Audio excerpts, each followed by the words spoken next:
One of the biggest issues that I guess most people struggle with, but it's one of the most simplest things, is sleeping. Mm-hmm. It's one of, you probably no doubt deal with that a lot with your clients. I know I do. It's probably one of the fundamental, foundational things is to try and get people to get a routine of sleep, but then also a good quality sleep. Absolutely. I mean, I think sleep's like probably the number one of the major factors in health, and it's free. Yeah. So you can prescribe sleep, but people don't have to go to the chemist or anything to grab sleep. They can do it, but the practice of actually getting sleep working for you and getting the right amount of sleep and the quality of sleep and then waking up and feeling refreshed in the modern world is actually harder than we think. So yeah, absolutely. Yeah. I mean, if we think about it, we have a lot of influences and factors that can either stop us from falling asleep or wake us up during the night and stop us getting into some good quality deep sleep. But I mean, we've got everything from just our environment, number one. So where are we located in the world? Absolutely. Your house, your apartment, are we in a microwave, meaning is the apartment building covered by, non-native EMF, Wi-Fi, all that sort of stuff, you name it. Light exposure, sound exposure, all that too. Yeah. But yeah, what have you come across in terms of with clients? I mean, I always look at their environment first of all, but we can go deeper. We can go as deep as we want as to reasons why someone can't sleep. Well, yeah, we can touch on that first. I mean, environments, so modern environment. I mean, the biggest one is probably Wi-Fi. Yeah. And we've got 4Gs at the moment. There's 5Gs coming. And how do you, if you live in the city, how do you actually protect yourself against that? Yeah. So common things for sleep hygiene in that regard with environmental would be, turning off your Wi-Fi at night, turning it off maybe a few hours before you go to bed, switching your phones off. You've got to turn your phones off as well because, they're connected to the wider network as well. But if you live in an apartment block like I do, even when we turn off, the Wi-Fi and all our phones and everything else, there's still Wi-Fi being emitted from the person above us, person below us, and the next apartment building across. So absolutely. On that level, you've got to do other things such as protect yourself with this technology out there these days that actually you can use to protect yourself from the EMF fields. I've seen those little things that you've carried around as well. The fire waves. So, yeah. I mean, I don't know exactly how it works, but it's pretty awesome, and I do definitely notice a difference in terms of my energy levels, especially at the end of the day. Yeah. There's, I think they're known as the best company in the world so far that has invented technology to protect against the EMF fields. So it's a neutralizer of the field around you, and it's got a 1 meter radius. So that's one way to protect yourself with it, but not everyone can get that. Yep. So I suppose it's just doing those simple things like turning off your Wi-Fi, and making sure you don't have bright lights an hour or so before bed, dim the lights. Even when you wake up in the morning, you don't want to go straight into a bright light. That's also going to affect it as well. So they're probably the main take-home points with that. And that's so true. I mean, there are some things you just put in place if you want to. I've explained to some people, go to Bunnings and just buy a cheap timer. So at a certain time of night, the Wi-Fi turns off. It turns the router off and it turns back on again in the morning. You don't really need it unless obviously you're working. So that's obviously number one. The lighting too is a very, very important one as well. So like you said, keep everything dim. You don't even have to use lights, just use lamps. Go even far back as candles. That nice colour of the candles are a really good way of sort of stopping any blue light exposure. And that's, I guess, at the end of the day, that's the biggest thing, is the man-made blue light that we are exposed to. And it's not just blues, there's other frequencies that can affect us as well. Because when we look in nature, the natural blue light mainly is during the sunrise pretty much. So it's mixed with other colours, got a nice blend between blue and reds that are even. But if we just take a normal person who works a normal probably 9 to 5, or these days that doesn't really exist, they're probably up before the sun's up, which means they are exposed to man-made artificial light. Guaranteed it's going to be blue. If they're trying to be healthy, they're obviously straight to the gym as well, and there's some more exposure of blue light, EMF, Wi-Fi, / trying to work out and stress on the body. Most likely straight into work and then back into another environment, which is similar. And when you look at someone's whole day, you look at how much blue light exposure are they getting exposed to natural light, And then when they get home as well, no wonder there are a lot of issues, not only with sleep issues, but then psychological issues, health issues, the whole lot. So the blue light is a big one too. It is everywhere. When you look at the TV, your phone, for example, and it's not just the blue lights, the flickering as well. And a good test, if you want to know if a light flickers, is just grab your phone, switch it to the slow motion video capture and just film a light and then watch it back in slow-mo, and I guarantee it'll have a flick to it. Do it to the TV and you'll be surprised how much of a flicker that is. But with the blue light, it is everywhere. If in most cases, if it's a man-made sort of generic light, it has some tinges of blue in it and even greens as well. But there are some simple things that you can do, and obviously we've been talking about use lamps, use candlelight if you can, but you can buy blue blocking glasses now. There are so many different brands. This has become quite a big thing now because the research is out on the dangers of blue light. But we sort of recommend a whole bunch of glasses on our website of what to get. There's a couple of local ones if you want to support sort of the local ones in Australia, but there's some really good ones overseas as well. But just getting into a routine and a habit of wearing your blue boxes as soon as the sun goes down. It's not that bad. Some people initially when they put it on, of course it's orange and it makes everything appear orange or sunset-like. But you will get used to it, and I guarantee it helps out a lot. Yeah.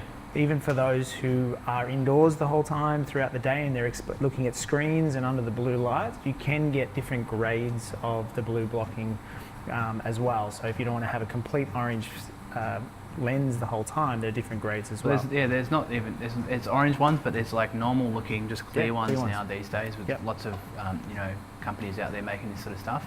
So with that as well, because the importance of that is if you look with your naked eyes against towards the computer, what that actually signals to the brain is that it is solar noon, so essentially 12 p.m. midday. There you go. So you could be sitting there at 9:30 p.m. looking at your screen if it's on quite a high, maybe it's quite bright, and your brain's going, it's midday. It's midday. So normally you've got a lot of hours. You've got 10 hours until you go to sleep from midday. So that again can disrupt the circadian rhythm. All comes back to that circadian rhythm for sure. Sleep, yeah. So from that, even if you didn't have the blue blockers, you could actually just dim the screen to its really lowest level. And there are also there's filters that come if you have an iPhone and we'll put a little video up on this of how to actually change the filter on your screen. So I use it all the time too. It's not 100%, but it does help with that. You can actually change the amount of filter on it and the warmth of the screen. And obviously there's these night shifts which the companies are bringing in too. So everyone's aware of this now. Going back to the glasses too, you can actually get prescription lenses now. If you probably ask your local sort of optometrist, they can actually do blue blocking filters now with prescription, which is good. But just getting used to it, again, it's coming back to setting in some habits in place, which is going to help you. What you'll see commercially though is that people will say use your blue blocking glasses because just before you go to bed. I always say no, as soon as it's dark outside, put them on. Because guarantee you're at home and you're going to be exposed to some sort of light. So just get used to wearing it. For me, I'm up early, I have to come in and sort of train clients early. I'll even wear them first thing in the morning too. So before the sunlight comes up. And that's amazing how much it saves my eyes. I don't feel as tired in my eyes if I do that. If I forget them one morning, I feel really tired. So I will use it before the sun comes up and then obviously as the sun goes down too, and it helps unbelievably.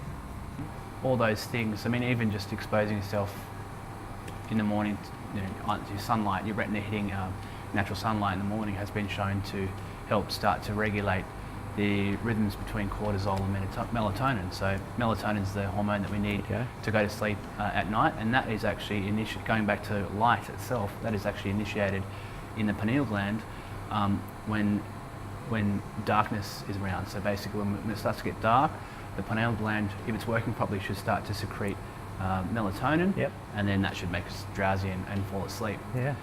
But if we've got too much cortisol from running around all day and stressing about work and going from meeting to meeting and all these sort of things, then we'll have too much cortisol relative to melatonin at a time when we should be the other way around, and so therefore we're stuck trying to go to sleep and we're just thinking about our day or trying to process the whole day, and that is probably as big and it's probably tied in with the environmental side. That I see that a lot. Is people just, they just can't process their day. They're having a hard time trying to slow their brain down. Yep. And that really interrupts them not only getting to sleep, but also staying asleep. Yeah, absolutely. And then going back to what we were saying before, is what's fascinating is when and where is melatonin made in the body.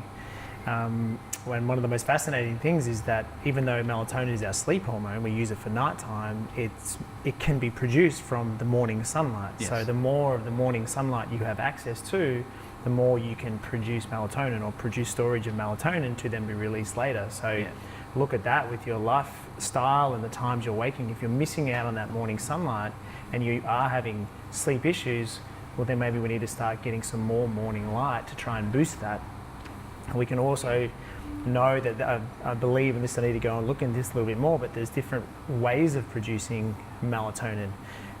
One of the earlier on with my early studies, the first thing I learned was that most of the melatonin is produced in the gut, which is one way to do it. And now with Jack Kruse explaining there's other pathways where melatonin is produced, and definitely through the retina is one of them. That's something we can go into a little bit deeper. But if you do have gut issues, then that can potentially be another cause as to why it struggles for you to produce your melatonin, which is sleep as well. So gut is that next big chapter of things to go through. Absolutely. With sleep too. Yeah. Absolutely. I mean, like, most 95% of serotonin is built in the gut, and melatonin and serotonin are built from each other. So there's a relationship with those two. Yeah. If you think serotonin's the waking, so more likely to be around in the daytime, it's our happy hormone, and the melatonin is our nighttime hormone, and those two need to be in balance, but they are both of them mainly produced in the gut. Yeah, so there you go. Gut health in itself, and what can deplete, for instance, a lack of certain microbiome in the large intestine, such as bifidobacterium, can deplete the production of serotonin and melatonin in the gut. There you go. Yeah, and for instance, something like stress can actually disrupt. Stress and inflammation can disrupt that balance of the microbiome. Yeah, yeah, absolutely. And that's the thing when people come in and they think, oh, okay, I'm going to get healthy, get fit, lose weight, whatever it is they're wanting to achieve, and they think, oh, it's that easy, I'll just go and eat well and exercise. And then we start trying to explain to them like that it's such a puzzle. There's so much to our health, there's so much to it, and yes, you can get stressed out even just trying to go down that pathway, and a lot of people do, and especially with the amount of information out there at the moment, there's conflicting. Sometimes the information is fantastic, but for you to achieve what it is, you obviously have to go through some major lifestyle changes, which can be quite stressful in itself. So you've got to really understand where you are, come to peace with where you are, I think is one of the first steps. And then go, okay, what are my logical steps forward to start laying down at least a nice foundation, so I'm not doing this yo-yoing effect. I'm just sort of building in nice habits and new, lifestyle changes that are sustainable, but ones that kind of have a good impact, that you start to notice it straight away in terms of feeling better, and then I can maintain that for a lot longer as well. That's why we always say sleep. Yeah. And so there is a bit of on sleep as well, and so just talking about going to root of why we actually sleep. I mean, no one knows exactly why, but we can understand. Modern science and even ancient wisdom has always understood on why we sleep and the importance of it. But if we look at even the lymphatic system, for instance, there is an importance in drinking a certain amount of water per day, so it's about 3 litres of water per day, because the 3 litres of our lymphatic fluid is used at night in order to recycle and clean metabolites in the brain and the body. There you go. So we've got now water intake potentially affecting sleep due to the lymphatic response. So you might know if you have, you go out in the town, you have a few drinks, and you wake up in the morning, you feel quite sluggish. There's vitamin deficiencies happening there, but there's also, the lymphatic system hasn't really had a time to do its job, which is to clean your whole body. So you just wake up feeling like crap. Yeah. And so people often say that, I wake up and I feel like it just takes me ages to get going. We'd say that's either a clogged up lymphatic system, or in Chinese medicine they would say that is a stagnant liver. Yep. There you go. Yeah. So. I mean, that is a big one too. The lymphatic system is huge.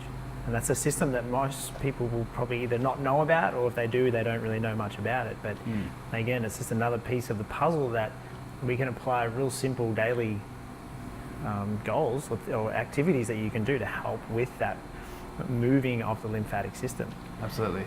Very simply, it's literally movement. Movement, yeah. Moving without any purpose. It doesn't have to be a specific drill or, you know, strength drill or running. So it just has to be, you could say, let's walk 5 to 10 Ks per day, Yeah. with the purpose of moving Yeah. this lymphatic fluid. Yeah. Breathing is another way.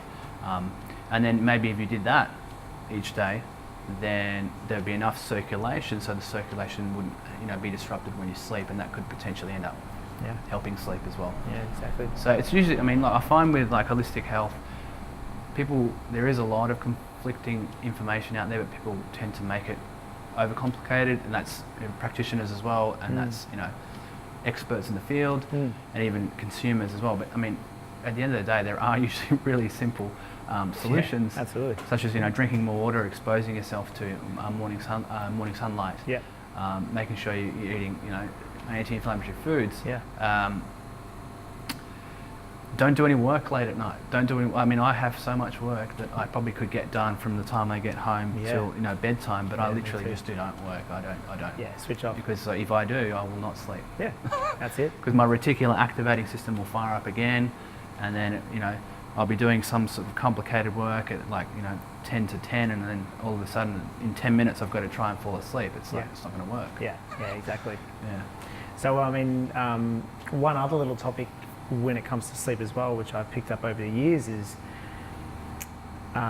infections, especially parasitic infections. Some people don't even know that they might be housing a parasite in their system. And one very interesting thing about parasites is that they have an opposite day-night cycle than what we do. So when we go to sleep is when they come out to feed and poop and, you know, do all the things that they do.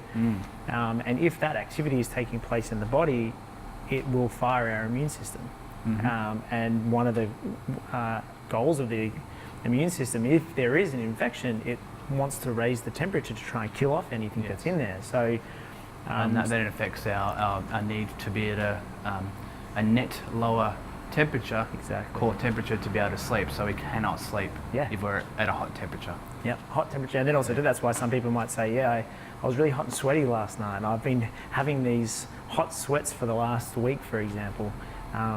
It can be a trigger that there could be something in there that your body is fighting, whether it be parasitic, it could be something else, we don't know, and that's where you might want to go and investigate further with that. So I guess one of the other very important things when it comes to sleep is assessing your circadian rhythm. And what is the circadian rhythm, for those who aren't sure? It's basically our flow throughout the day, the time we wake up, how we flow throughout the day, and then when we go to sleep as well. So if we're in tune with Mother Nature and in tune with this earth, we follow the sun. We wake up with the sun, we live our day, we have peaks and troughs throughout the day, and then we go back to sleep again at nighttime.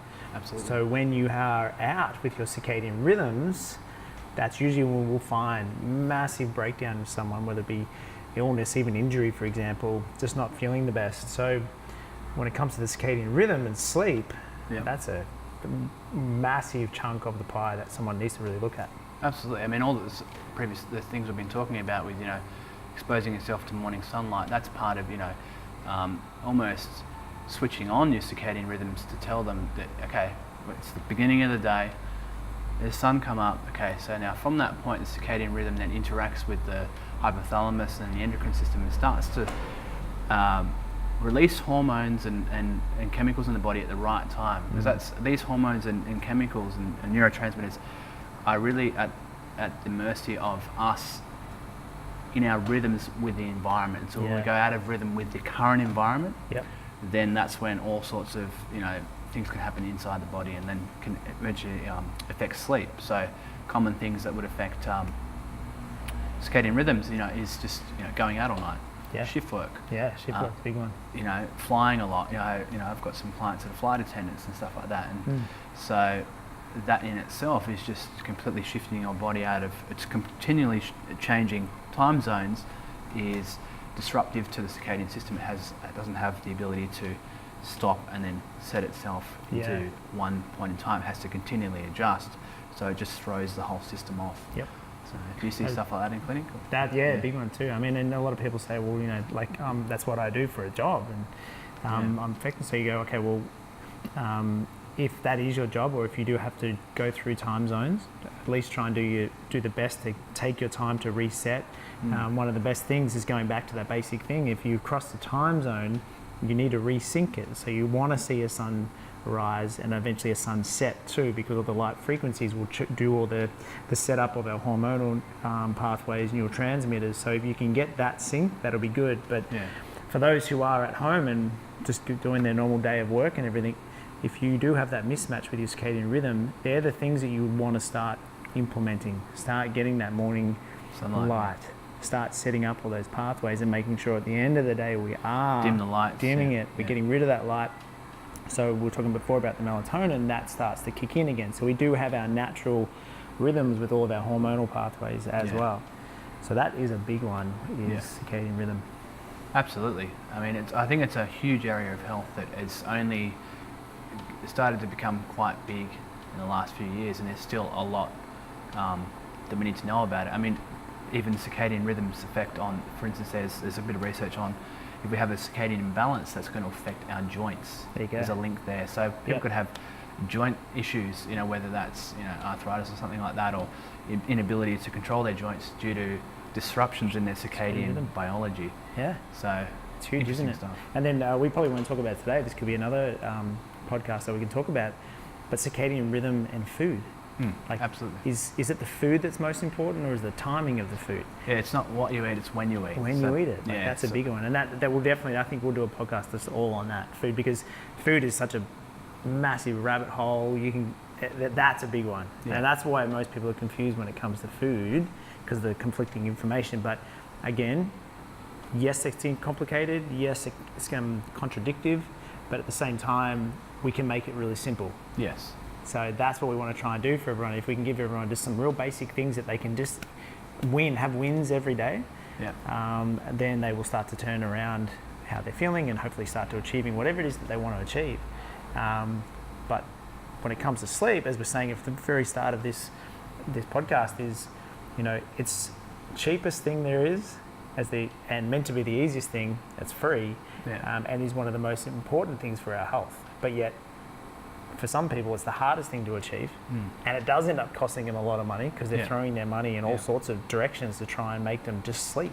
Yeah, it's the same with going to the toilet, like digestion. Some people have to pay money, just to poop to get their bowels moving. It's just a free thing. So basic things like that, which sometimes we take for granted, are the things that for some people, we want to work on and give them some real basic tips. But sleep is just one of those ones.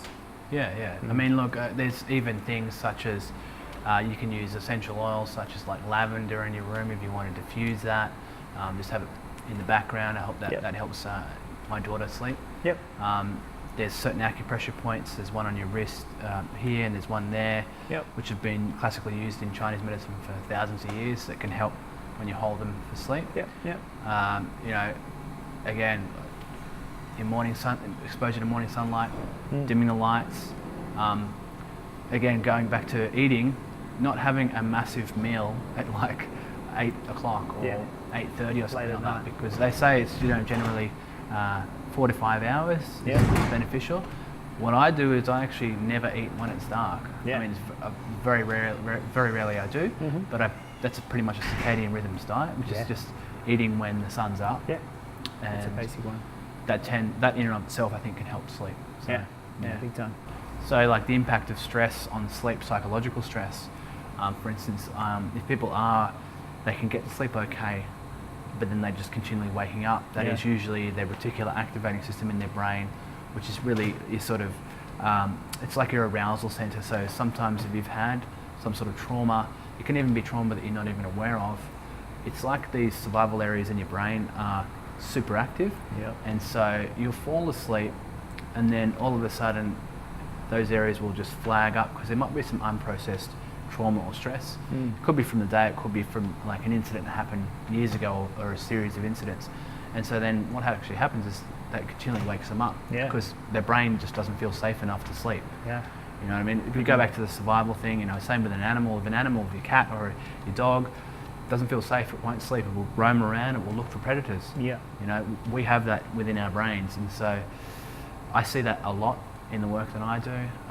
So on that level, to improve sleep, what we actually that person actually has to do is they have to actually process that psychological trauma. Okay. In you know, there's various ways to do that. Yep. But that in and of itself is, in that case, is probably the major reason why they're not sleeping. Yep. Another reason, potential reason why someone might struggle to get to sleep or wake up in the middle of the night too is if they do have some form of blood sugar issue. Yeah. So if it's known of, they have a blood sugar issue, or if they might not know about it and have a high sugar dessert or even a high carbohydrate meal that's a little bit off for their chemistry, and they're having a blood sugar crash at some point of the night. Now, we know that whenever there's a blood sugar crash, that's quite dangerous for the body, so the body will have to produce cortisol to try and bring everything back up into nice safe levels. But then as soon as your cortisol is released at night time, we're awake. Yes, absolutely. But there's more to it than that. We're going back to melatonin and serotonin issues as well. Yeah, I mean, what you were just saying then is a key sign of adrenal fatigue. Actually, clinically, if you're starting to, and adrenal fatigue does really link in with these blood sugar rhythms as well, and the cortisol balance, the cortisol melatonin balance. So you know, if you're getting more awake at the time when you should be slowing down, that's a sign that you've either got blood sugar stuff going on, or there's adrenal fatigue. So that's a big one too. They call it a reverse cortisol output. Yes. I think cortisol is meant to be highest in the morning. Yeah, that's it. Straight away. Get you out of bed. Yeah. And sometimes if you do tests, whether it be saliva tests, urine, it's all different these days. The testing is getting a lot more, I guess, complex, but good at the same time. Is you can do tests which actually look at that map, that output rhythm map. Yeah. So there we go.